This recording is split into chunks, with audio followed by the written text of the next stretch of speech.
và các đồng chí đoàn viên của bài hát mang tên Tình ca Tây Bắc.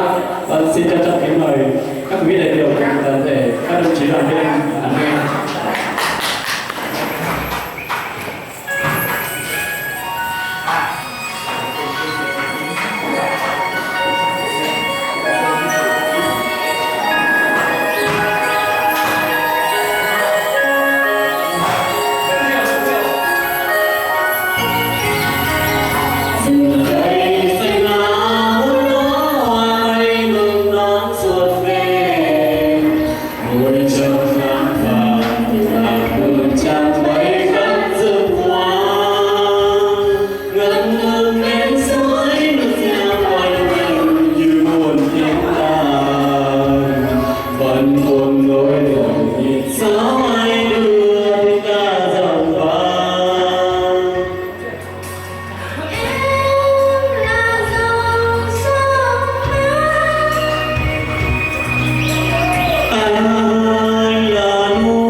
Rừng hoa với chim ca vui từng đời, xoay nước trong sáng xoa đón anh và đón em, bên nhau cùng sống vui đêm cùng vui giờ, tận hương hoa hạnh phúc ta như mùa xuân.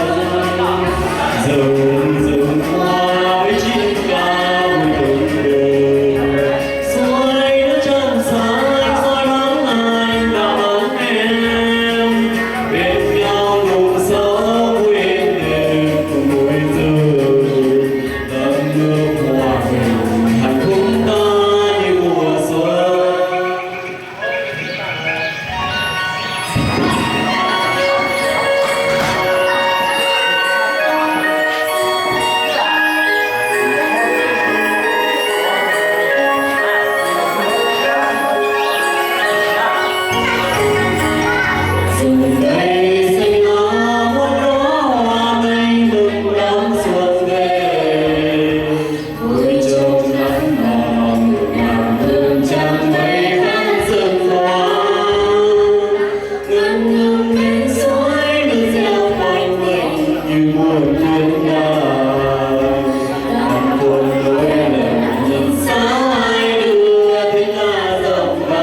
rừng hoa với chim ca vui từng đời, xoay nước trong sáng xoa đón anh và đón em, bên nhau cùng sống vui đêm cùng vui giờ, tận hương hoa hồng hạnh phúc ta như mùa xuân.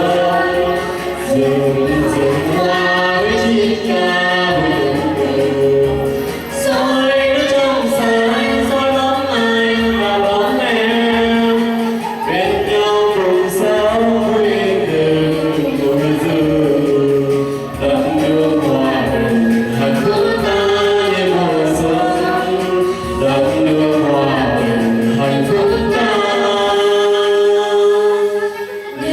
yêu